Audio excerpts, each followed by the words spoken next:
Good morning.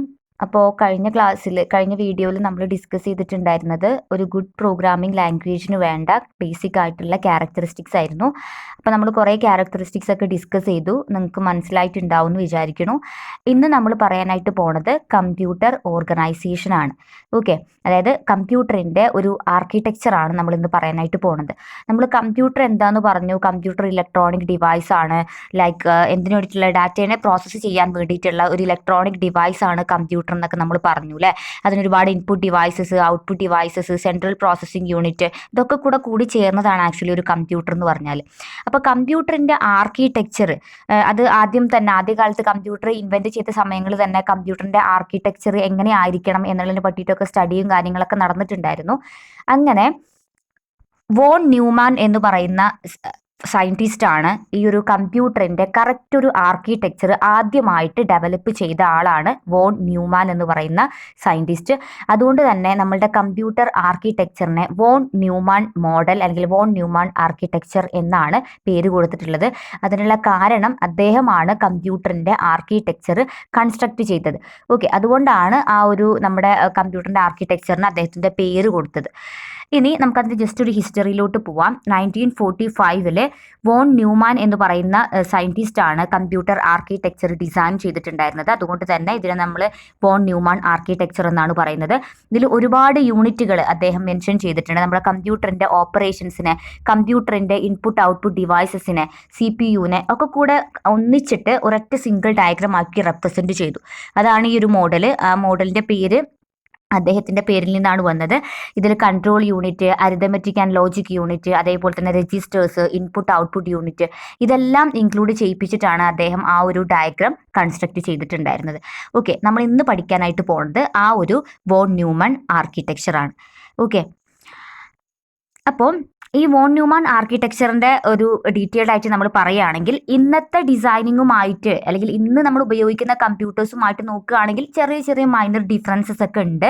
പക്ഷേ എന്നിരുന്നാൽ കൂടെ ഈ ഒരു ബേസിക് കോൺസെപ്റ്റ് തന്നെയാണ് ഇപ്പോഴും നമ്മൾ എന്ത് ചെയ്യുന്നത്, ഫോളോ അപ്പ് ചെയ്യുന്നത്. ഇപ്പോഴും നമ്മൾ രജിസ്റ്റേഴ്സ് യൂസ് ചെയ്യുന്നുണ്ട്, കൺട്രോൾ യൂണിറ്റ്, അതേപോലെ തന്നെ ALU, അതേപോലെ ഇൻപുട്ട് ആൻഡ് ഔട്ട്പുട്ട് ഡിവൈസസ് അല്ലെങ്കിൽ ഇൻപുട്ട് ആൻഡ് ഔട്ട്പുട്ട് യൂണിറ്റുകൾ ഒക്കെ ഉപയോഗിക്കുന്നുണ്ട്. അപ്പോൾ ബേസിക് ആയിട്ട് ഇന്നും നമ്മൾ ഫോളോ അപ്പ് ചെയ്യുന്ന സ്ട്രക്ചർ എന്ന് പറയുന്നത് കമ്പ്യൂട്ടറിൻ്റെ ഒരു ഓർഗനൈസേഷൻ അല്ലെങ്കിൽ കമ്പ്യൂട്ടറിൻ്റെ സ്ട്രക്ചർ എന്ന് പറയുമ്പോൾ ഇപ്പോഴും നമ്മൾ റെഫർ ചെയ്യുന്നത് വോൺ ന്യൂമാൻ മോഡൽ അല്ലെങ്കിൽ വോൺ ന്യൂമാൻ ആർക്കിടെക്ചർ തന്നെയാണ് നമ്മൾ റെഫർ ചെയ്യാൻ വേണ്ടിയിട്ട് ഇപ്പോഴും യൂസ് ചെയ്യുന്നത്. അതിൻ്റെ പ്രത്യേകത, വോൺ ന്യൂമാൻ ആർക്കിടെക്ചറിൻ്റെ പ്രത്യേകത എന്താണെന്ന് വെച്ചാൽ ദേ use only A single processor. ഒരൊറ്റ സിംഗിൾ പ്രോസസ്സറാണ്. അറിയാലോ, ആദ്യമൊക്കെ നമ്മൾ യൂസ് ചെയ്യുന്നത് സിംഗിൾ പ്രോസസ്സേഴ്സ് തന്നെയാണ്. ഇപ്പോഴൊക്കെ അല്ലേ നമ്മൾ മൾട്ടിപ്പിൾ ലാപ്പൊക്കെ പോലെ ഓൺലൈൻ അനലിറ്റിക്കൽ പ്രോസസ്സിംഗ് ഒക്കെ ചെയ്യുമ്പോൾ ഒത്തിരി പ്രോസസ്സറുകളൊക്കെ യൂസ് ചെയ്ത് തുടങ്ങിയത്. അപ്പോൾ ഇവിടെ നമ്മൾ ഈ ഒരു വോൺ ന്യൂമാൻ ആർക്കിടെക്ചറിൽ നമ്മളൊരു സിംഗിൾ പ്രോസസ്സറിനെ മാത്രമാണ് കൺസിഡർ ചെയ്യുന്നത്. അതേപോലെ തന്നെ നമ്മൾ യൂസ് ചെയ്യുന്നത് ഒരൊറ്റ മെമ്മറിയാണ്. അതിൽ പ്രൈമറി എന്നോ സെക്കൻഡറി എന്നോ ഡിവിഷൻ ഒന്നുമില്ല. നിങ്ങൾക്ക് അറിയാമല്ലേ, മെമ്മറി എന്ന് പറയുമ്പോൾ കമ്പ്യൂട്ടർ മെമ്മറി രണ്ട് തരത്തിലുണ്ട്. പ്രൈമറി മെമ്മറി ഉണ്ട്, സെക്കൻഡറി മെമ്മറി ഉണ്ട്. പ്രൈമറി മെമ്മറി എന്ന് പറയുമ്പോൾ കമ്പ്യൂട്ടറിൽ ഇൻബിൽഡ് ആയിട്ടുള്ള മെമ്മറിയാണ് പ്രൈമറി മെമ്മറി എന്ന് പറഞ്ഞാൽ. സെക്കൻഡറി എന്ന് പറഞ്ഞാൽ എന്താണ്, നമ്മൾ സാധാരണ സെക്കൻഡറി ഡിവൈസ് ആയിട്ടുള്ള CD, അതേപോലെ തന്നെ DVD, പെൻ ഡ്രൈവ്, അതുപോലെ നമ്മൾ എക്സ്റ്റേണലി അതിലോട്ട് കൊടുക്കുന്ന മെമ്മറിയാണ് സെക്കൻഡറി മെമ്മറി എന്ന് പറഞ്ഞാൽ. പക്ഷേ ഇവിടെ വോൺ ന്യൂമാൻ ആർക്കിടെക്ചറിൽ നമ്മൾ ഇത്തരത്തിലൊരു ഡിവിഷൻ ഒന്നുമില്ല. നമ്മൾ യൂസ് ചെയ്യുന്നത് ഒരൊറ്റ മെമ്മറിയാണ് ഇൻസ്ട്രക്ഷനെ സ്റ്റോർ ചെയ്യാനും ഡാറ്റാസിനെ സ്റ്റോർ ചെയ്യാനൊക്കെ വേണ്ടിയിട്ട്. അടുത്തതെന്ന് പറയുമ്പോൾ ഇതിൻ്റെ ഒരു പ്രോഗ്രാമിൻ്റെ എക്സിക്യൂഷൻ എന്ന് പറയുന്നത് 3 സ്റ്റേജസിലൂടെയാണ് കടന്നു പോകുന്നതെന്നാണ് വോൺ ന്യൂമാൻ എന്ന് പറയുന്ന സയൻറ്റിസ്റ്റ് പറയുന്നത്. ഡാറ്റേനെ ഫെച്ച് ചെയ്യുന്നു, അതേപോലെ തന്നെ അതിനെ ഡീകോഡ് ചെയ്യുന്നു, വിച്ച് മീൻസ് അതിനെ നമ്മൾ മെഷീൻ ലാംഗ്വേജിലോട്ടോ അല്ലെങ്കിൽ തിരിച്ചോ കൺവേർട്ട് ചെയ്യുന്നു, ദെൻ അതിനെ എക്സിക്യൂട്ട് ചെയ്യുന്നു. ഈ ഒരു 3 ഫേസിലൂടെയാണ് ഒരു പ്രോഗ്രാമിൻ്റെ എക്സിക്യൂഷൻ പോകുന്നത് എന്നാണ് അദ്ദേഹം പറഞ്ഞത്. അപ്പോൾ അദ്ദേഹത്തിൻ്റെ ആ ഒരു കോൺസെപ്റ്റാണ് ഈ 3 ഒരു സിംഗിൾ പ്രോസസ്സറാണ് അദ്ദേഹം ഉപയോഗിച്ചിട്ടുണ്ടായിരുന്നത്. അതേപോലെ തന്നെ സിംഗിൾ മെമ്മറി എന്നുള്ള കോൺസെപ്റ്റ്, ഡാറ്റേനെ ആയാലും അതേപോലെ തന്നെ പ്രോഗ്രാം ഇൻസ്ട്രക്ഷൻ ആയാലും ഒക്കെ സ്റ്റോർ ചെയ്യാൻ ഒരു സിംഗിൾ മെമ്മറി യൂസ് ചെയ്തിട്ടുണ്ടായിരുന്നുള്ളൂ. അതേപോലെ തന്നെ പ്രോഗ്രാമിൻ്റെ എക്സിക്യൂഷൻ ലൈഫ് സൈക്കിളിൽ 3 സ്റ്റേജസ് മാത്രമേ കൺസിഡർ ചെയ്യുന്നുള്ളൂ. ഫെച്ച് ചെയ്യുന്നു, അതേപോലെ തന്നെ ഡീകോഡ് ചെയ്യുന്നു, ദെൻ എക്സിക്യൂട്ട് ചെയ്യുന്നു. ഓക്കെ, അപ്പോൾ ഈ ഒരു 3 കോൺസെപ്റ്റുകളാണ് അദ്ദേഹം ആ ഒരു ഡയഗ്രാമായിട്ട് ഇംപ്ലിമെൻറ്റ് ചെയ്തിട്ടുണ്ടായിരുന്നത്. നമുക്ക് ആ ഡയഗ്രാം ഒന്ന് നോക്കാം. ഇതാണ് വോൺ ന്യൂമാൻ ബേസിക് സ്ട്രക്ചർ, കമ്പ്യൂട്ടറിൻ്റെ ഒരു ആർക്കിടെക്ചർ ഇതാണ് അദ്ദേഹം ഉണ്ടാക്കിയത്. നിങ്ങൾക്ക് ഇതിൽ കാണാൻ പറ്റും 2 എൻഡിലായിട്ട് ഒന്നിൽ ഇൻപുട്ട് ഡിവൈസ്, ഒന്നിൽ ഔട്ട്പുട്ട് ഡിവൈസ് എന്ന് കൊടുത്തിട്ടുണ്ട്. വിച്ച് മീൻസ് നമ്മൾ കമ്പ്യൂട്ടറിലോട്ട് കൊടുക്കുന്നതാണ്, ഡാറ്റാസ് കൊടുക്കുന്നതാണ്, ചെയ്ത് കൊടുക്കുന്നതാണ് ഇൻപുട്ട് ഡിവൈസ്. നമുക്ക് കിട്ടുന്നത് അത് ഔട്ട്കം, അതിന്റെ ഒരു ഔട്ട്കം ജനറേഷൻ ആണ് ഔട്ട്പുട്ട് ഡിവൈസിലൂടെ നമുക്ക് സാധ്യമാവുന്നത് അല്ലേ. ഇതിന്റെ ഇടയിൽ ആ വലിയ ഒരു റെക്ടാംഗിൾ ആയിട്ട് കാണിച്ചിട്ട്, ആ റൗണ്ട് റെക്ടാംഗിൾ ആയിട്ട് കാണിച്ചിട്ടുള്ളത് സംഭവമാണ് നമ്മുടെ CPU എന്ന് പറയുന്നത്. നമ്മൾ പറഞ്ഞിരുന്നു ഒരു സിംഗിൾ പ്രോസസ്സറാണ് അദ്ദേഹം എടുത്തിട്ടുള്ളത് ഡയഗ്രത്തിൽ നിന്ന്. സോ ഇവിടെ ഒരു സിംഗിൾ CPUവിന്റെ ഇന്നർ ആയിട്ടുള്ള ഭാഗങ്ങളാണ് നമ്മൾ അതിൻ്റെ ഉള്ളിൽ അടയാളപ്പെടുത്തിയിട്ടുള്ളത്. ഓക്കെ, അപ്പോൾ സെൻട്രൽ പ്രോസസ്സിംഗ് യൂണിറ്റിൽ കണ്ടോ ഡിവിഷൻസ് രണ്ടെണ്ണമായിട്ട് കൊടുത്തിട്ടുണ്ട്. ഒന്ന് control unit, that is CU എന്ന് പറയും, കൺട്രോൾ യൂണിറ്റ്. അടുത്തത് ALU എന്ന് പറയും, that is arithmetic and logic unit, ALU. Okay, ആ രണ്ടെണ്ണം നമുക്ക് ആദ്യം പറയാം. ഓക്കെ, അപ്പോൾ നമ്മുടെ CPUവിന്റെ ഉള്ളിലുള്ള ഒരു ഹാഫിന്റെ രണ്ട് ഡിവിഷൻസ് ആണ്, ഒന്ന് കൺട്രോൾ യൂണിറ്റും ഒന്ന് ALU. ഈ കൺട്രോൾ യൂണിറ്റിന്റെ ഡ്യൂട്ടി എന്ന് വെച്ചാൽ കൺട്രോൾ സിഗ്നൽസിനെ പാസ് ചെയ്യുക. എങ്ങോട്ടേക്കൊക്കെ? മെമ്മറിയിലോട്ട് കൺട്രോൾ സിഗ്നൽ പാസ് ചെയ്യുക, ഇൻപുട്ട് ഡിവൈസിലോട്ട് കൺട്രോൾ സിഗ്നലിനെ പാസ് ചെയ്യുക, ഔട്ട്പുട്ട് ഡിവൈസിലോട്ട് കൺട്രോൾ സിഗ്നൽസിനെ പാസ് ചെയ്യുക. അപ്പോൾ ഓവറോൾ കൺട്രോളിങ് ചെയ്യുന്ന CPUവിലുള്ള ഒരു ഭാഗമാണ് കൺട്രോൾ യൂണിറ്റ് എന്ന് പറഞ്ഞിട്ടുണ്ടെങ്കിൽ. ഈ കൺട്രോൾ യൂണിറ്റ് ഇല്ല എന്നുണ്ടെങ്കിൽ ഒരിക്കലും നമുക്ക് ഔട്ട്പുട്ട് കറക്റ്റ് സമയത്ത് കിട്ടൂല, ഒരിക്കലും നമുക്ക് ഡാറ്റ കറക്റ്റ് സമയത്ത് ഇൻപുട്ട് ചെയ്യാൻ പറ്റൂല, കറക്റ്റ് ആ ലൊക്കേഷനിൽ പോയിട്ട് ഡാറ്റ എന്ത് ചെയ്യില്ല, സ്റ്റോർ ചെയ്യൂല മെമ്മറിയിൽ. അങ്ങനെയുള്ള ഒരുപാട് കൊളീഷൻസ് വരും ഈ ഒരു കൺട്രോൾ യൂണിറ്റ് കറക്റ്റ് ആയിട്ട് വർക്ക് ചെയ്തിട്ടില്ല എന്നുണ്ടെങ്കിൽ. അപ്പോൾ നമ്മുടെ CPUവിലുള്ള ഒരു ഇമ്പോർട്ടൻ്റ് ആയിട്ടുള്ള ഒരു ഭാഗമാണ് കൺട്രോൾ യൂണിറ്റ്. കൺട്രോൾ സിഗ്നൽസിനെ ഇൻപുട്ട് ഡിവൈസിലോട്ടും ഔട്ട്പുട്ട് ഡിവൈസിലോട്ടും മെമ്മറീസിലോട്ടൊക്കെ എന്താ പറയുക ട്രാൻസ്ഫർ ചെയ്ത് കൊടുത്ത് അവരുമായിട്ട് കമ്മ്യൂണിക്കേറ്റ് ചെയ്യുന്ന ആൾ CEO ആണ്. അടുത്തത് അരിതമെറ്റിക് ആൻഡ് ലോജിക് യൂണിറ്റ്. നമുക്കറിയാം നമ്മൾ കമ്പ്യൂട്ടറിനെ ഡിപ്പെൻഡ് ചെയ്യുന്നത് നമ്മളുടേതായിട്ടുള്ള ഓപ്പറേഷൻസ് പെർഫോം ചെയ്യാൻ വേണ്ടിയിട്ടാണ് അല്ലേ. അപ്പോൾ അതിൽ പല ടൈപ്പ് പ്രോഗ്രാംസ് ഉണ്ടായിരിക്കും, ലൈക്ക് അരിതമെറ്റിക് ആയിട്ട്, അതായത് പ്ലസ് മൈനസ് അങ്ങനെയുള്ള അരിതമെറ്റിക് ഓപ്പറേഷൻസ് ചെയ്യാനുള്ള ഇൻസ്ട്രക്ഷൻസ് ഉണ്ടായിരിക്കും. അല്ലാന്നുണ്ടെങ്കിൽ logical instructions, comparison, less than, greater than, less than or equal, അങ്ങനെയുള്ള കാര്യങ്ങളൊക്കെ ഉണ്ടല്ലോ. അപ്പോൾ ഇതൊക്കെ ചെയ്യണം എന്നുണ്ടെങ്കിൽ നമ്മൾ CPUവിൽ എന്ത് വേണം? ALU എന്ന് പറയുന്ന ഒരു യൂണിറ്റ് ഉണ്ടെങ്കിൽ മാത്രമേ നമുക്ക് ഇത്തരത്തിലുള്ള ഓപ്പറേഷൻസ് മുഴുവൻ CPU ഉപയോഗിച്ചുകൊണ്ട് ചെയ്യാനായിട്ട് പറ്റുള്ളൂ. അപ്പോൾ അത് ചെയ്യുന്ന CPUവിലുള്ള ഒരു ഭാഗമാണ് ALU, arithmetic and logic unit എന്ന് പറയുന്നത്. അതിന് തൊട്ട് താഴെ സെക്കൻഡ് ഹാഫിൽ കാണുന്നതാണ് രജിസ്റ്റേഴ്സ് എന്ന് പറഞ്ഞിട്ടുണ്ടെങ്കിൽ. ഈ രജിസ്റ്റേഴ്സ് നിങ്ങൾക്ക് അവിടെ PC, CIR, AC, MAR, MDR എന്നൊക്കെ കൊടുത്തിട്ടുണ്ട്. അതൊക്കെ ഓരോ രജിസ്റ്റേഴ്സിന്റെ അബ്രിവേഷൻസ് ആണ് കേട്ടോ, ഷോർട്ട് ഫോം ആണ്. ഇപ്പൊ PC എന്ന് പറഞ്ഞാൽ പ്രോഗ്രാം കൗണ്ടർ എന്നാണ് അർത്ഥം, AC എന്ന് പറഞ്ഞാൽ അക്യുമുലേറ്റേഴ്സ് ആണ്. അതൊക്കെ ഓരോ രജിസ്റ്റേഴ്സിന്റെ പേരാണ്. അപ്പോൾ കോമൺ ആയിട്ട് രജിസ്റ്റേഴ്സ് എന്ന് പറഞ്ഞാൽ നമ്മൾ ടെമ്പററി ആയിട്ട്, അതായത് കുറച്ച് നേരത്തോട്ട് നമ്മൾ ഡാറ്റേനെ സ്റ്റോർ ചെയ്ത് വെക്കുന്ന ലൊക്കേഷൻസിനെയാണ് നമ്മൾ രജിസ്റ്റേഴ്സ് എന്ന് പറയുക. കുറച്ച് നേരത്തേക്ക്, വെറും ടെമ്പററി ആയിട്ട്, ഒരിക്കലും പെർമനന്റ് ആയിട്ടല്ല, ടെമ്പററി ആയിട്ട് നമ്മൾ ഡാറ്റ വാല്യൂസിനെ സ്റ്റോർ ചെയ്ത് വെക്കുന്ന ലൊക്കേഷൻസ് ആണ് CPUവിലുള്ള രജിസ്റ്റേഴ്സ് എന്ന് പറഞ്ഞിട്ടുണ്ടെങ്കിൽ. അതിന് തൊട്ട് താഴെ നിങ്ങൾ കണ്ടിട്ടുണ്ട് മെമ്മറി യൂണിറ്റ് അല്ലേ. നമ്മൾ പറഞ്ഞു ഇവർ ഒരു സിംഗിൾ മെമ്മറി എന്ന് പറയുന്ന കോൺസെപ്റ്റ് എടുത്തിട്ടുള്ളൂ. ആ മെമ്മറിയിലാണ് നമ്മൾ പെർമനന്റ് ആയിട്ട് ഡാറ്റ വാല്യൂസിനൊക്കെ കൊണ്ടുപോയിട്ട് സ്റ്റോർ ചെയ്ത് വെക്കുന്നത്. അപ്പോൾ ഇതാണ് നമ്മളുടെ വോൺ ന്യൂമാൻ കൺസ്ട്രക്ട് ചെയ്തിട്ടുണ്ടായിരുന്ന കമ്പ്യൂട്ടറിന്റെ ആർക്കിടെക്ചർ എന്ന് പറഞ്ഞാൽ. അപ്പോൾ ഇൻപുട്ട് ഡിവൈസിന് കൺട്രോൾ യൂണിറ്റ് ഒരു സിഗ്നൽ ഇൻപുട്ട് ഡിവൈസിന് പാസ് ചെയ്യുമ്പോൾ ഡാറ്റ വാല്യൂസ് ഇൻ ചെയ്യുന്നു. ഇൻ ചെയ്ത് കഴിഞ്ഞാൽ കൺട്രോൾ യൂണിറ്റ് വീണ്ടും എങ്ങോട്ടേക്ക് ഇൻസ്ട്രക്ഷൻസിനെ പാസ് ചെയ്യും? മെമ്മറിയിലോട്ടോ രജിസ്റ്റേഴ്സിലോട്ടോ കൺട്രോൾ സിഗ്നൽസിനെ പാസ് ചെയ്യും. ഒരു വാല്യൂ ഇവിടെ വന്നിട്ടുണ്ട്, നിങ്ങൾ വേഗം കുറച്ച് സ്ഥലം തരൂ, കുറച്ച് മെമ്മറി തരൂ ഈ ഒരു വാല്യൂവിന് വെക്കാൻ വേണ്ടിയിട്ട്.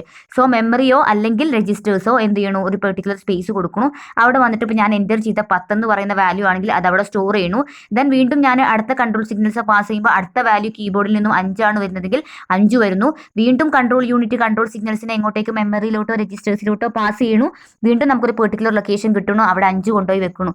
അടുത്തത് വീണ്ടും കീബോർഡിൽ നിന്നും പ്ലസ് എന്ന് പറയുന്ന വാല്യൂ എടുക്കുകയാണെങ്കിൽ അതും ഇതുപോലെ മെമ്മറിയിൽ എവിടെയെങ്കിലും വന്ന് സ്റ്റോർ ആവുന്നു. ദെൻ ALUവിനോട് പറയാണ് കൺട്രോൾ സിഗ്നൽസ് അടുത്തത് ALUവിലോട്ട് പാസ് ചെയ്യുന്നു. ഈ പ്ലസ് എന്ന് പറയുന്ന ഓപ്പറേഷൻ നിങ്ങൾ പെർഫോം ചെയ്യൂ, എന്നിട്ട് റിസൾട്ട് പ്രൊഡ്യൂസ് ചെയ്യുന്നു. ദെൻ 10ഉം 5ഉം കൂടെ ആഡ് ചെയ്ത് റിസൾട്ട് ALU പ്രൊഡ്യൂസ് ചെയ്യുന്നു. അത് വീണ്ടും കൺട്രോൾ സിഗ്നൽസിന് കിട്ടുന്നു. ഇവിടെ റിസൾട്ട് ആയിട്ടുണ്ട്. സോ കൺട്രോൾ യൂണിറ്റ് വീണ്ടും മെമ്മറിയിൽ ഒരു പുതിയ ലൊക്കേഷൻ പറയുന്നു. ആ ലൊക്കേഷനിൽ കൊണ്ടുപോയിട്ട് ആ വാല്യൂ പ്ലേസ് ചെയ്യുന്നു. എഗെയിൻ കൺട്രോൾ യൂണിറ്റ് ഔട്ട്പുട്ട് ഡിവൈസിന് ഒരു സിഗ്നൽ കൊടുക്കുന്നു. ഇവിടെ ഒരു റിസൾട്ട് റെഡിയാണ്, നീ വേഗം അത് ഔട്ട് ചെയ്ത് കാണിക്കൂ എന്ന് പറഞ്ഞിട്ട് ഔട്ട്പുട്ട് ഡിവൈസിന് സിഗ്നൽ പാസ് ചെയ്യുന്നു. ഔട്ട്പുട്ട് ഡിവൈസ് അത് സ്ക്രീനിലൂടെയോ അല്ലെങ്കിൽ വേറെ ഏതെങ്കിലും മെത്തേഡിലൂടെ നമുക്ക് അതിൻ്റെ ഔട്ട്പുട്ട് പ്രൊഡ്യൂസ് ചെയ്തു തരുന്നു. അപ്പോൾ ഇതാണ് അദ്ദേഹം കൺസ്ട്രക്ട് ചെയ്തിട്ടുണ്ടായിരുന്ന വോൺ ന്യൂമാൻ ആർക്കിടെക്ചർ എന്ന് പറയുന്നത്. ഓക്കെ, ഇനി നമുക്ക് ഇതിലുള്ള ഓരോ കമ്പോണൻസും പറയാം. വോൺ ന്യൂമാൻ മോഡലിലുള്ള കമ്പോണൻസ് ആണ് central processing unit, buses, memory unit. ഇതിൽ സെൻട്രൽ പ്രോസസ്സിംഗ് യൂണിറ്റ് ആണ് നമ്മൾ പറഞ്ഞ CPU, അതിൽ കൺട്രോൾ യൂണിറ്റ്, ALU, രജിസ്റ്റേഴ്സ് ഒക്കെ പറഞ്ഞില്ല, അതൊക്കെ CPU എന്ന് പറയുന്ന കമ്പോണന്റിലാണ്. ബസ്സസ് എന്ന് പറയുമ്പോൾ നമ്മൾ പറഞ്ഞില്ലേ ഈ കൺട്രോൾ സിഗ്നൽസിന് അങ്ങോട്ടും ഇങ്ങോട്ടും പാസ് ചെയ്യുന്നത് ത്രൂ ബസ്സസ് വഴിയാണ്. ഒരു വയേഴ്സ് ആണ് ആക്ച്വലി ബസ് എന്ന് പറയുന്നത്. ആ വയർ വഴിയാണ് ഇവർ തമ്മിൽ അങ്ങോട്ടും ഇങ്ങോട്ടും എന്താ പറയുക കമ്മ്യൂണിക്കേറ്റ് ചെയ്യുന്നത്. ഇൻപുട്ട് ഡിവൈസ് ആയാലും ഔട്ട്പുട്ട് ഡിവൈസ് ആയാലും മെമ്മറീസ് ആയാലും ഒക്കെ കമ്മ്യൂണിക്കേറ്റ് പരസ്പരം ചെയ്യുന്നത് ത്രൂ ബസ്സസ് ആണ്. ഓക്കെ, ദെൻ മെമ്മറി യൂണിറ്റ് നമ്മൾ പറഞ്ഞല്ലോ ഡാറ്റ വാല്യൂസിന് പെർമനന്റ് ആയിട്ട് സ്റ്റോർ ചെയ്ത് വെക്കുന്ന CPU-ലുള്ള ഒരു ലൊക്കേഷൻ ആണ് ആക്ച്വലി മെമ്മറി യൂണിറ്റ് എന്ന് പറഞ്ഞിട്ടുണ്ടെങ്കിൽ. ഓക്കെ, അടുത്തത് നമ്മൾ ഓരോന്നും കുറച്ചും കൂടെ ഡീറ്റെയിൽ ആയിട്ട് പറയുകയാണ്. സെൻട്രൽ പ്രോസസ്സിംഗ് യൂണിറ്റ് നമുക്കറിയാം നമ്മുടെ കമ്പ്യൂട്ടറിന്റെ ബ്രെയിൻ എന്ന് പറയുന്ന പോർഷനാണ് CPU എന്ന് പറയുന്നത്. CPU ഇല്ലാന്നുണ്ടെങ്കിൽ ഒരു കാരണവശാലും നമുക്ക് കമ്പ്യൂട്ടറിൽ ഒന്നും തന്നെ ചെയ്യാനായിട്ട് സാധിക്കില്ല അല്ലെ. അപ്പോൾ കമ്പ്യൂട്ടറിന്റെ CPU എന്തുകൊണ്ടാണ് അതിന്റെ ബ്രെയിൻ എന്ന് പറയാൻ കാരണം അവിടെയാണ് കൺട്രോൾ യൂണിറ്റ് ഉള്ളത്, അവിടെയാണ് രജിസ്റ്റേഴ്സ് ഉള്ളത്, അവിടെയാണ് ALU ഉള്ളത്. സോ അതൊക്കെ ഉണ്ടെങ്കിൽ മാത്രമേ കമ്പ്യൂട്ടറിൽ നമുക്കൊരു ഓപ്പറേഷൻ ചെയ്യാനായിട്ട് പറ്റുള്ളൂ. സോ അതുകൊണ്ടാണ് അതിന്റെ എന്താ പറയുക ഹേർട്ട് ടെസ്റ്റ് പോർഷൻ എന്ന് പറയാനായിട്ടുള്ള കാരണം. ഓക്കെ, ഇതൊക്കെ നിങ്ങൾക്ക് അറിയുന്ന കാര്യങ്ങളാണ്. ദെൻ മേജർ കമ്പോണന്റ് CPU-ലുള്ള മേജർ കമ്പോണന്റ് എന്ന് പറയുന്നത് ഏതൊക്കെയാണ്? ALU ആൻഡ് കൺട്രോൾ യൂണിറ്റ് ആണ്. നമ്മൾ ഡയഗ്രത്തിൽ കണ്ടതാണ് അല്ലെ. CPU-ന്റെ മെയിൻ ആയിട്ടുള്ള പോർഷൻ എന്ന് പറയുന്നത് കൺട്രോൾ യൂണിറ്റും അതേപോലെ തന്നെ ALU ആണ്. കൺട്രോൾ യൂണിറ്റിന്റെ ഡ്യൂട്ടി എന്താണെന്ന് വെച്ചാൽ കൺട്രോൾ സിഗ്നൽസിനെ ഇൻപുട്ട് ഡിവൈസിലോട്ടും ഔട്ട്പുട്ട് ഡിവൈസിലോട്ടും മെമ്മറിയിലോട്ടും രജിസ്റ്റേഴ്സിലോട്ടും പാസ് ചെയ്യുന്ന ആളാണ് കൺട്രോൾ യൂണിറ്റ് എങ്കിൽ എന്താണ് ALU ചെയ്യുന്നത്? അരിതമെറ്റിക് അവിടെ അല്ല നമുക്ക് വന്നിട്ടുള്ള ഇൻസ്ട്രക്ഷന്റെ ഓപ്പറേഷൻ എന്താണെന്ന് വെച്ചാൽ ആ ഓപ്പറേഷൻ ചെയ്തു കൊടുക്കുന്ന ആളാണ് ALU എന്ന് പറഞ്ഞാൽ. അതുകൂടാതെ ഒരു ഡിവിഷനും കൂടെ ഉണ്ട്, സോറി ഞാൻ പറയാൻ വിട്ടുപോയതാണ്, വെറൈറ്റീസ് ഓഫ് രജിസ്റ്റേഴ്സ്. ഇത് മൂന്നും കൂടിയതാണ് CPU എന്ന് പറഞ്ഞത്. നമുക്കറിയാം ടെമ്പററി ആയിട്ട് എന്തെങ്കിലും ഡാറ്റ വാല്യൂസ് കുറച്ച് നേരത്തോട്ട് താൽക്കാലികമായിട്ട് നമുക്ക് സ്റ്റോർ ചെയ്ത് വെക്കണമെന്നുണ്ടെങ്കിൽ നമ്മൾ ഡിപ്പെൻഡ് ചെയ്യുന്നതാണ് CPU-ലുള്ള രജിസ്റ്റേഴ്സ്. ഇങ്ങനെ മൂന്നെണ്ണം കൂടിയതാണ് ആക്ച്വലി CPU എന്ന് പറഞ്ഞാൽ control unit, ALU and some kind of varieties of registers. Then എന്താണ് ALU എന്ന് പറഞ്ഞാൽ? ALU എന്ന് പറഞ്ഞാൽ നമ്മൾ പറഞ്ഞു arithmetic and logic unit. Arithmetic എന്ന് പറയുമ്പോൾ ആഡ്, സബ്ട്രാക്ട്, മോഡുലസ്, അതേപോലെ തന്നെ ഡിവിഷൻ, അത്തരത്തിലുള്ള അരിതമെറ്റിക് ഓപ്പറേഷൻസ്. അതേപോലെ ലോജിക് എന്ന് പറയുമ്പോൾ ആൻഡ്, ഓർ, നോട്ട്, അങ്ങനെയുള്ള നിങ്ങൾ പഠിച്ചിട്ടില്ലേ ഡിജിറ്റലൊക്കെ കേട്ടിട്ടില്ലേ ആൻഡ് സർക്യൂട്ട്, ഓർ സർക്യൂട്ട് ഒക്കെ. അപ്പോൾ ആൻഡ്, ഓർ, നോട്ട്, പിന്നെ കമ്പാരിസൺസ്, അങ്ങനെയുള്ള എല്ലാ ഓപ്പറേഷൻസും ചെയ്യുന്നത് ആരാണ്? ALU എന്ന് പറയുന്ന ഒരു ഭാഗം നമ്മുടെ CPU-ൽ ഉള്ളത് കൊണ്ടാണ് നമുക്ക് അതിൻ്റെ ഒരു എക്സാക്ട് റിസൾട്ട് നമുക്ക് പ്രൊഡ്യൂസ് ചെയ്ത് കിട്ടുന്നത്. അതാണ് arithmetic and logical operations perform ചെയ്യാൻ വേണ്ടിയിട്ട്. ഓക്കെ, ദെൻ നമ്മൾ പറഞ്ഞു ALU എങ്ങനെയാണ് ALU അത് പെർഫോം ചെയ്യുന്നത്? വെറുതെ അങ്ങ് ALU പെർഫോം ചെയ്യില്ല. കൺട്രോൾ യൂണിറ്റിൽ നിന്നും ഒരു കൺട്രോൾ സിഗ്നൽ ALU-ന് കിട്ടിക്കഴിഞ്ഞാൽ മാത്രമേ അത് ഡാറ്റ വാല്യൂസിനെ രജിസ്റ്റേഴ്സിൽ നിന്നും എടുക്കുകയും ഓപ്പറേഷൻ പെർഫോം ചെയ്ത ശേഷം വീണ്ടും കൺട്രോൾ സിഗ്നൽസിനെ കൺട്രോൾ യൂണിറ്റിലോട്ട് പാസ് ചെയ്യലും ദെൻ ആ കൺട്രോൾ യൂണിറ്റ് ആ രജിസ്റ്റേഴ്സിൽ നിന്നെങ്കിൽ മെമ്മറിയിൽ നിന്നും ആ ഒരു ഡാറ്റ റിസൾട്ടിനെ എടുത്ത് നമുക്ക് ഔട്ട്പുട്ട് ഡിവൈസിലോട്ട് കൊടുക്കുകയൊക്കെ ചെയ്യുന്നത്. ഓക്കെ, അപ്പോൾ ഇങ്ങനെയാണ് ഇത് വർക്ക് ചെയ്യുന്നത്. ഇനി ഇത് ഈ കൺട്രോൾ യൂണിറ്റിൽ ഉള്ള ഒരു ഇമ്പോർട്ടൻ്റ് ആയിട്ടുള്ള ഒരു ഭാഗമാണ് പ്രോഗ്രാം കൗണ്ടർ എന്ന് പറഞ്ഞിട്ടുണ്ടെങ്കിൽ. ഓക്കെ, ഈ പ്രോഗ്രാം കൗണ്ടറിൽ ഉള്ളത് എന്താണെന്ന് വെച്ചാൽ അടുത്തത് എക്സിക്യൂട്ട് ചെയ്യേണ്ട ഇൻസ്ട്രക്ഷൻ്റെ അഡ്രസ്സ് ആയിരിക്കും. ഇപ്പം ഞാൻ ആദ്യം ഒരു ഓപ്പറേഷൻ കൊടുത്തു കമ്പ്യൂട്ടറിന് 5ഉം 10ഉം കൂട്ടണം. ഓക്കെ, അതാണ് ആദ്യത്തെ ഇൻസ്ട്രക്ഷൻ എന്നുണ്ടെങ്കിൽ അതിങ്ങനെ എക്സിക്യൂട്ട് ചെയ്തുകൊണ്ടിരിക്കുകയാണ് CPU. അപ്പോൾ അതേ സമയത്ത് ഈ ഒരു പ്രോഗ്രാം കൗണ്ടർ എന്ന് പറയുന്ന ഈ ഒരു രജിസ്റ്ററിൽ ഉണ്ടായിരിക്കുക എന്തായിരിക്കും? ആ ഒരു PC-യിൽ ഉണ്ടായിരിക്കുക അടുത്തതായിട്ട് എക്സിക്യൂട്ട് ചെയ്യേണ്ട ഇൻസ്ട്രക്ഷൻ ഉണ്ടല്ലോ, അടുത്തത് ആഡ് ചെയ്യുന്നത് 10ഉം 30ഉം ആണെന്ന് വിചാരിക്കുക. അതായിരിക്കും PC-യിൽ ഉണ്ടായിരിക്കുക. അപ്പോൾ നെക്സ്റ്റ് എക്സിക്യൂട്ട് ചെയ്യേണ്ട ഇൻസ്ട്രക്ഷൻ്റെ ഡീറ്റെയിൽസ് ആയിരിക്കും പ്രോഗ്രാം കൗണ്ടറിൽ ഉണ്ടായിരിക്കുക. അപ്പോൾ കൺട്രോൾ യൂണിറ്റിലാണ് ഈ ഒരു പ്രോഗ്രാം കൗണ്ടർ ഉള്ളത്. അതിലെന്താണ് ഉണ്ടായിരിക്കുക? നെക്സ്റ്റ് ആയിട്ട് എക്സിക്യൂട്ട് ചെയ്യാൻ വേണ്ടി വെയിറ്റ് ചെയ്തിരിക്കുന്ന ഇൻസ്ട്രക്ഷൻസ് ആയിരിക്കും പ്രോഗ്രാം കൗണ്ടറിൽ ഉണ്ടായിരിക്കുക. അതുകൂടെ ഒന്ന് മനസ്സിലാക്കി വെക്കുക കേട്ടോ. അടുത്തത് നമ്മൾ പറഞ്ഞു രജിസ്റ്റേഴ്സ് അല്ലെ. രജിസ്റ്റേഴ്സ് എന്ന് പറയുമ്പോൾ CPU-ന് അതിൻ്റെ എക്സിക്യൂഷൻ ഫാസ്റ്റർ ആക്കാൻ വേണ്ടിയിട്ടാണ് അവർ കൂടുതലായിട്ട് രജിസ്റ്റേഴ്സിനെ ഡിപ്പെൻഡ് ചെയ്യുന്നത്. അതായത് മെമ്മറിയിൽ പോയിട്ട് ഡാറ്റ വാല്യൂസിനെ എടുത്ത് കൊണ്ടുവരുന്നതിനേക്കാളും ഈസി ആയിട്ട് അവർക്ക് രജിസ്റ്റേഴ്സിൽ നിന്നും എടുക്കാനായിട്ട് പറ്റും. ഈസി ആയിട്ട് പെട്ടെന്ന് എടുക്കാൻ വേണ്ടിയിട്ടാണ് രജിസ്റ്റേഴ്സിൽ ഡാറ്റ വാല്യൂസിന് വെക്കുന്നത്. അപ്പോൾ അതിനുവേണ്ടി ഒരുപാട് രജിസ്റ്റേഴ്സ് ഉണ്ട്, പല പർപ്പസിനായിട്ട് പല രജിസ്റ്റേഴ്സ് ഉപയോഗിക്കുന്നു. പക്ഷേ ഈ ഒരു രജിസ്റ്റേഴ്സിൻ്റെ പ്രത്യേകം ശ്രദ്ധിക്കുക, ഒരിക്കലും അത് പെർമനൻ്റ് ആയിട്ട് ഡാറ്റ വാല്യൂസിനെ സ്റ്റോർ ചെയ്ത് വെക്കില്ല. ടെമ്പററി ആയിട്ട് മാത്രമേ ഡാറ്റ വാല്യൂസിന് അത് സ്റ്റോർ ചെയ്ത് വെക്കുള്ളൂ. എന്തുകൊണ്ടാണ് അപ്പോൾ രജിസ്റ്റേഴ്സിൽ നമ്മൾ ഡാറ്റ വാല്യൂസ് സ്റ്റോർ ചെയ്യുന്നുണ്ടായിരിക്കാം? ഈസി ഫോർ ആക്സസ്, നമുക്ക് പെട്ടെന്ന് CPU-ന് എക്സിക്യൂഷൻ ഫാസ്റ്റർ ആക്കാൻ വേണ്ടിയിട്ടാണ് രജിസ്റ്റേഴ്സിൽ മെയിനായിട്ട് ഡാറ്റ വാല്യൂസിനെ സ്റ്റോർ ചെയ്ത് വെക്കുക. ഇനി കുറച്ച് രജിസ്റ്റേഴ്സ് ഞാൻ അതിൽ മാർക്ക് ചെയ്ത് പറഞ്ഞില്ലേ, MAR MDR എന്നൊക്കെ അത് മാർക്ക് ചെയ്തിട്ടുണ്ടായിരുന്നു. അതിനൊക്കെ ഫുൾ ഡെഫിനേഷൻസ് ആണ് ഇവിടെ കൊടുക്കുന്നത്. MAR എന്ന് പറഞ്ഞിട്ടുണ്ടെങ്കിൽ മെമ്മറി അഡ്രസ് രജിസ്റ്റർ എന്നാണ്. ഇത് എന്താണ് ഉണ്ടാക്കിയെന്ന് വിചാരിച്ചാൽ, ഇതിൽ എന്താണ് ഹോൾഡ് ചെയ്തിട്ടുണ്ടെന്ന് വിചാരിച്ചാൽ നമ്മുടെ ഡാറ്റാസിന്റെ നമ്മൾ ഡാറ്റാസ് ഉണ്ടല്ലോ, ഇപ്പൊ 5, 10 എന്നൊക്കെ പറഞ്ഞില്ലേ, അതിന്റെ അഡ്രസ്, നമ്മുടെ മെമ്മറിയിലുള്ള അതിന്റെ അഡ്രസ് ഉണ്ടല്ലോ, അതായിരിക്കും ഈ ഒരു രജിസ്റ്ററിൽ മെയിൻ ആയിട്ട് ഉണ്ടായിരിക്കുക. ഓക്കെ, നമ്മളുടെ വാല്യൂസിന്റെ അഡ്രസ് നമുക്കറിയാം, നമ്മളെല്ലാവർക്കും ഓരോ അഡ്രസ് ഉണ്ട് അല്ലേ. ഇപ്പൊ എനിക്കൊരു അഡ്രസ് ഉണ്ട്, നിങ്ങൾക്ക് ഒരു അഡ്രസ് ഉണ്ട്. അതേപോലെ തന്നെ നമ്മുടെ കമ്പ്യൂട്ടറിൽ ഒരു വാല്യൂ എൻ്റർ ചെയ്ത് കഴിഞ്ഞാൽ, ഇപ്പൊ 5 എന്ന് പറയുന്ന വാല്യൂ കമ്പ്യൂട്ടറിന്റെ ഉള്ളിലോട്ട് എൻ്റർ ചെയ്ത് കഴിഞ്ഞാൽ അതിന് കമ്പ്യൂട്ടറിൽ നിൽക്കണം എന്നുണ്ടെങ്കിൽ ഒരു അഡ്രസ് ഉണ്ടായിരിക്കും. ഓക്കെ, മെമ്മറിന്റെ ഉള്ളിൽ ഒരു അഡ്രസ് ഉണ്ടായിരിക്കും. അപ്പോൾ അത്തരത്തിലുള്ള അഡ്രസ് വാല്യൂസ്, നമ്മൾ കൊടുക്കുന്ന വാല്യൂസിന്റെ അഡ്രസ് വാല്യൂ, അല്ലാതെ വാല്യൂ അല്ല കേട്ടോ, അഡ്രസ് മാത്രം സ്റ്റോർ ചെയ്യുന്ന രജിസ്റ്റർ ആണ് MAR, മെമ്മറി അഡ്രസ് രജിസ്റ്റർ എന്ന് പറഞ്ഞത്. അടുത്തത് മെമ്മറി ഡാറ്റ രജിസ്റ്റർ. ഞാൻ നേരത്തെ പറഞ്ഞില്ല 5 കൊടുക്കണു, ആ 5ന്റെ അഡ്രസ് ഇപ്പൊ എവിടെ പോയി സ്റ്റോർ ആയി? MARൽ പോയി സ്റ്റോർ ആയി. അങ്ങനെയാണെങ്കിൽ 5 പോയിട്ട് സ്റ്റോർ ചെയ്യുന്നതാണ് MDR, മെമ്മറി ഡാറ്റ രജിസ്റ്റർ, നമ്മൾ കൊടുക്കുന്ന ഡാറ്റ പോയിട്ട് സ്റ്റോർ ചെയ്യുന്ന രജിസ്റ്റർ. അടുത്തത് അക്യുമുലേറ്റർ രജിസ്റ്റർ ആണ്, വിച്ച് മീൻസ് ഈ ഒരു സമയത്ത്, ചില സമയത്ത് ഇപ്പോൾ ഇങ്ങനെ ഉണ്ടെന്ന് വിചാരിക്കുക, 10+2 × 3 അങ്ങനത്തെ ഒരു മാത്തമാറ്റിക്കൽ പ്രോഗ്രാം ആണെന്ന് വിചാരിക്കുക, 10+2 × 3. അപ്പോൾ ഇവിടെ ചെയ്യുന്നത് 10ഉം 2ഉം കൂടെ കൂട്ടിയ ശേഷം ആ റിസൾട്ടിനെയാണ് 3ഉമായിട്ട് ഇൻറ്റു ചെയ്യുന്നത്. അപ്പോൾ 10+2 12 എന്ന് പറയുന്ന റിസൾട്ട് ഇന്റർമീഡിയറ്റ് ഇടയിൽ വന്നൊരു റിസൾട്ടാണ് അല്ലേ. അപ്പോൾ അതിന് നമുക്ക് തൽക്കാലത്തേക്ക് എവിടെയെങ്കിലും സ്റ്റോർ ചെയ്ത് വെക്കണം. ഓക്കെ, എന്നിട്ട് ആ തൽക്കാലത്തേക്ക് സ്റ്റോർ ചെയ്ത ആ ഒരു ഇതും പിന്നെ പുതിയ 3ഉമാണ് ഇൻറ്റു ചെയ്യേണ്ടത്. അങ്ങനെ തൽക്കാലത്തേക്ക് ഇന്റർമീഡിയറ്റ് റിസൾട്ട് സ്റ്റോർ ചെയ്ത് വെക്കുന്ന രജിസ്റ്റർ ആണ് അക്യുമുലേറ്റർ രജിസ്റ്റർ എന്ന് പറഞ്ഞാൽ. ഫൈനൽ റിസൾട്ട് അല്ല, ഇന്റർമീഡിയറ്റ് റിസൾട്ട്. അതൊരിക്കലും ഫൈനൽ റിസൾട്ട് അല്ല, അത് വീണ്ടും എന്തെങ്കിലും ഓപ്പറേഷൻസ് ചെയ്തിട്ടായിരിക്കാം ഫൈനൽ റിസൾട്ട് വരുന്നത്. ഓക്കെ, അപ്പോൾ അതാണ് അക്യുമുലേറ്റഡ് രജിസ്റ്റർ. അടുത്തത് പ്രോഗ്രാം കൗണ്ടർ. നമ്മൾ പറഞ്ഞു നെക്സ്റ്റ് എക്സിക്യൂട്ട് ചെയ്യേണ്ട ഇൻസ്ട്രക്ഷന്റെ അഡ്രസ് ആണ് പ്രോഗ്രാം കൗണ്ടറിൽ ഉണ്ടായിരിക്കുക. CIR, current instruction register, which means current ആയിട്ട് ഇപ്പോൾ പ്രോസസ് ചെയ്തുകൊണ്ടിരിക്കുന്ന ഡാറ്റാസ് ആയിരിക്കും CIRൽ ഉണ്ടായിരിക്കുക. അപ്പോൾ ഇത്രയും രജിസ്റ്റേഴ്സ് ആണ് നമ്മളുടെ CPUവിൽ അവൈലബിൾ ആയിട്ട് ഉള്ളത്. ഓക്കെ, അടുത്തത് ബസ്സസ് ആണ്. രണ്ടാമത്തെ കമ്പോണന്റ് ഞാൻ പറഞ്ഞത് ബസ്സസ് ആയിരുന്നു അല്ലെ. ബസ്സസ് എന്ന് പറഞ്ഞാൽ കമ്മ്യൂണിക്കേഷന് വേണ്ടിയിട്ട് തന്നെയാണ് മെയിൻ ആയിട്ട് ഉപയോഗിക്കുന്നത് കേട്ടോ. ശരിക്കും ഒരു സെറ്റ് ഓഫ് ലൈൻസ് ആണ്. നമ്മൾ പറയുകയാണെങ്കിൽ വയർഡ് കണക്ഷൻ, വയർ ആണെന്ന് നമുക്ക് പറയാൻ പറ്റും. മെയിൻ ആയിട്ട് കൺട്രോൾ സിഗ്നൽസിനെ ഇൻപുട്ട് ഡിവൈസിലോട്ടും ഔട്ട്പുട്ട് ഡിവൈസിലോട്ടും മെമ്മറിയിലോട്ടും രജിസ്റ്റേഴ്സിലോട്ടൊക്കെ സെൻഡ് ചെയ്ത് കൊടുക്കാൻ വേണ്ടിയിട്ട് പല നിറത്തിലുള്ള കളറിലുള്ള എന്താ പറയുക വയേഴ്സ് ഉപയോഗിക്കുന്നു. അതാണ് ആക്ച്വലി ബസ്സസ് എന്ന് പറഞ്ഞാൽ. മെയിൻ ആയിട്ട് കമ്മ്യൂണിക്കേഷന് വേണ്ടിയിട്ടാണ് ബസ്സസ് ഉപയോഗിക്കുന്നത്. ഇനി നമ്മുടെ ഈ വോൺ ന്യൂമാൻ ആർക്കിടെക്ചറിൽ മെയിൻ ആയിട്ട് 3 ബസ്സസ് ആണ് ഉള്ളത്. ഓക്കെ, 3 ബസ്സസ് ആണ് മെയിൻ ആയിട്ട് ഡാറ്റ ട്രാൻസ്ഫറിങ്ങിന് വേണ്ടിയിട്ട് വോൺ ന്യൂമാൻ ആർക്കിടെക്ചറിൽ ഉപയോഗിക്കുന്നത്. ആ 3 എണ്ണമാണ്, ഒന്ന് അഡ്രസ് ബസ്, ഒന്ന് ഡാറ്റാ ബസ്, ഒന്ന് കൺട്രോൾ ബസ്. എന്താണ് അഡ്രസ് ബസ്സിൽ എന്തായിരിക്കും അത് ക്യാരി ചെയ്ത് കൊണ്ടുപോകുന്നുണ്ടായിരിക്കുക? നമ്മളിപ്പോൾ 10ഉം 5ഉം ആഡ് ചെയ്യുന്നുണ്ടെങ്കിൽ 10ന്റെയും 5ന്റെയും മെമ്മറി അഡ്രസ് മാത്രമായിരിക്കും ഈ അഡ്രസ് ബസ്സിലൂടെ ട്രാൻസ്ഫർ ചെയ്യുന്നുണ്ടായിരിക്കുക. ഓക്കെ, ഡാറ്റാ ബേസിലൂടെ എന്തായിരിക്കും? 10, 5 ആണ് കൊടുത്തെങ്കിൽ ആ 10, 5 എന്ന് പറയുന്ന വാല്യൂസ് ഇല്ലേ, അതായിരിക്കും ഡാറ്റാ ബേസിലൂടെ ട്രാൻസ്ഫർ ചെയ്യുന്നുണ്ടായിരിക്കുക.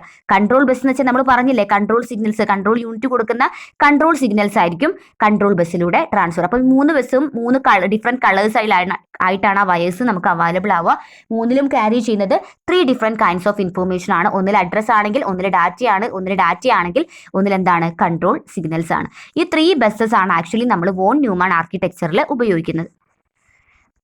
ലാസ്റ്റ് കമ്പോണന്റ് ആണ് മെമ്മറി യൂണിറ്റ് എന്ന് പറഞ്ഞാൽ. നമുക്കറിയാം, നമുക്ക് ഇതൊക്കെ ചെയ്യണമെന്നുണ്ടെങ്കിൽ നമുക്കൊരു പെർമനന്റ് മെമ്മറി വേണം. നമുക്കറിയാം കമ്പ്യൂട്ടറിന് ഇൻബിൽഡ് ആയിട്ട് മെമ്മറി ഉണ്ട്. ആ മെമ്മറിന്റെ ഉള്ളിലാണ് നമ്മൾ ഡാറ്റ വാല്യൂസിനൊക്കെ കൊണ്ടുപോയിട്ട് സ്റ്റോർ ചെയ്ത് വെക്കുന്നത്. പെർമനന്റ് ആയിട്ട് റിസൾട്ട് പ്രൊഡ്യൂസ് ചെയ്ത് കഴിഞ്ഞാൽ അതിനെ പെർമനന്റ് ആയിട്ട് സ്റ്റോർ ചെയ്ത് വെക്കുന്നത് നമ്മുടെ കമ്പ്യൂട്ടറിന്റെ ഉള്ളിലുള്ള മെമ്മറിയിലാണ്. ഓക്കെ, അപ്പോൾ മെയിനായിട്ട് അത് പ്രൈമറി മെമ്മറിയിലാണ് നമ്മൾ ഡാറ്റ വാല്യൂസിനെ കൊണ്ടുപോയിട്ട് സ്റ്റോർ ചെയ്ത് വെക്കുന്നത് കേട്ടോ. അപ്പോൾ ഡാറ്റാസിനെ സ്റ്റോർ ചെയ്ത് വെക്കുന്ന കമ്പ്യൂട്ടറിലുള്ള ഒരു ഭാഗമാണ് മെമ്മറി. നമ്മൾ ഫോണിലുള്ള പോലെ തന്നെ ഫോൺ മെമ്മറി ഇല്ലേ, അപ്പോൾ ഫോൺ മെമ്മറി ആണ് നമ്മളുടെ ശരിക്കും പ്രൈമറി മെമ്മറി. നമ്മൾ മെമ്മറി കാർഡൊക്കെ ഇട്ടിട്ട് നമുക്ക് കിട്ടുന്ന മെമ്മറിയാണ് സെക്കൻഡറി മെമ്മറി. ഓക്കെ, അപ്പോൾ അങ്ങനെ നിങ്ങൾ ചിന്തിച്ച് കഴിഞ്ഞാൽ നമ്മുടെ കമ്പ്യൂട്ടറിന് ഒരു ഡീഫോൾട്ട് മെമ്മറി ഉണ്ട്. അവിടെ നമ്മൾ ഡാറ്റ വാല്യൂസ് നമ്മൾ കൊടുക്കുന്ന ഇൻസ്ട്രക്ഷൻസ് ആയിക്കോട്ടെ, അല്ലെങ്കിൽ വാട്ട് എവർ ഇറ്റ് ഈസ്, എന്ത് കൈൻഡ് ഓഫ് ഡാറ്റ നമ്മൾ കൊടുക്കുകയാണെങ്കിൽ അതൊക്കെ പോയിട്ട് സ്റ്റോർ ചെയ്ത് വെക്കുന്ന സ്റ്റോർ ചെയ്യുന്ന സ്ഥലമാണ് നമ്മുടെ മെമ്മറി യൂണിറ്റ് എന്ന് പറഞ്ഞിട്ടുണ്ടെങ്കിൽ. അതിൽ തന്നെ മെമ്മറി 2 ടൈപ്പ്, നമ്മുടെ പ്രൈമറി മെമ്മറി തന്നെ 2 ടൈപ്പ് ഉണ്ട്. Random access memory, read only memory. Okay, അതൊക്കെ നിങ്ങൾക്ക് പരിചിതമായിട്ടുള്ള മെമ്മറിയാണ്. Random access and read only memory എന്നാൽ ഒന്ന് നോൺ വൊളറ്റൈൽ മെമ്മറിയാണ്, അതേപോലെ തന്നെ ഒന്ന് വൊളറ്റൈൽ മെമ്മറിയാണ്. ഓക്കെ. അപ്പോൾ ഈ ഒരു മെമ്മറി എന്ന് പറയുന്ന കാര്യം, മെമ്മറി യൂണിറ്റ്, ഈ റാൻഡം ആക്സസ് മെമ്മറിയും റീഡ് ഓൺലി മെമ്മറിയും ഡീറ്റെയിൽഡ് ആയിട്ട് ഞാൻ അടുത്ത ക്ലാസ്സിൽ എടുത്തു തരാം. അത് കുറച്ച് ഡീറ്റെയിൽ ആയിട്ട് പറഞ്ഞു തരേണ്ടതായിട്ടുണ്ട്. അപ്പോൾ നമ്മൾ 3 കമ്പോണൻസും പറഞ്ഞു. ഏതൊക്കെയാണ് വോൺ ന്യൂമാൻ ആർക്കിടെക്ചറിന്റെ 3 കമ്പോണൻസ് ഏതൊക്കെയാണ് നമ്മൾ പറഞ്ഞത്? CPU, central processing unit. CPUവിൽ തന്നെ ഏതൊക്കെ ഘടകങ്ങൾ നമ്മൾ പറഞ്ഞു? കൺട്രോൾ യൂണിറ്റ് ഉണ്ട്, അതേപോലെ തന്നെ ALU ഉണ്ട്, അതേപോലെ തന്നെ വെറൈറ്റീസ് ഓഫ് രജിസ്റ്റേഴ്സ് ഉണ്ട്. ആ രജിസ്റ്റേഴ്സ് ഏതൊക്കെയാണെന്നുള്ള കാര്യം നമ്മൾ ലിസ്റ്റ് ഔട്ട് ചെയ്ത് പറഞ്ഞു. രണ്ടാമത്തേതാണ് നമ്മളുടെ ഇത് ബസ്സസ് എന്ന് പറഞ്ഞാൽ. ബസ്സസ് എന്ന് പറയുമ്പോൾ ഡാറ്റാൻ്റെ കമ്മ്യൂണിക്കേഷന് വേണ്ടിയിട്ടാണ് ബസ്സസ് ഉപയോഗിക്കുന്നത്. 3 ഡിഫറെൻറ്റ് കൈൻഡ് ഓഫ് ബസ്സസ് ആണ് നമ്മൾ വോൺ ന്യൂമാനിൽ യൂസ് ചെയ്യുന്നത്. Address bus, database and control bus എന്ന് പറയുന്നത്. മൂന്നാമത്തേതാണ് മെമ്മറി യൂണിറ്റ്. ഡാറ്റാസിനെ നമ്മൾ പെർമനൻ്റ് ആയിട്ട് കമ്പ്യൂട്ടറിൽ സ്റ്റോർ ചെയ്ത് വെക്കുന്ന ഒരു പോർഷനെയാണ് നമ്മൾ മെമ്മറി എന്ന് പറയുന്നത്. അതും കമ്പ്യൂട്ടറിൽ പ്രൈമറി മെമ്മറിയിലാണ് നമ്മൾ പെർമനൻ്റ് ആയിട്ട് സ്റ്റോർ ചെയ്ത് വെക്കുക. പ്രൈമറി മെമ്മറി 2 ഡിവിഷൻസ് ഉണ്ട്. ഒന്ന് റാൻഡം ആക്സസ് മെമ്മറി, ഒന്ന് റീഡ് ഓൺലി മെമ്മറി. ഇനി മെമ്മറിൻ്റെ ഡീറ്റെയിൽസ് ഞാൻ അടുത്ത ക്ലാസ്സിൽ ഡീറ്റെയിൽ ആയിട്ട് പറഞ്ഞുതരാം. ഓക്കെ. അപ്പോൾ ഇന്നത്തെ ക്ലാസ് നന്നായിട്ട് ശ്രദ്ധിച്ചിരുന്ന് കേട്ട് ആർക്കിടെക്ചറൊക്കെ നല്ല വൃത്തിയിൽ വരച്ചെടുക്കുക കേട്ടോ. Thank you.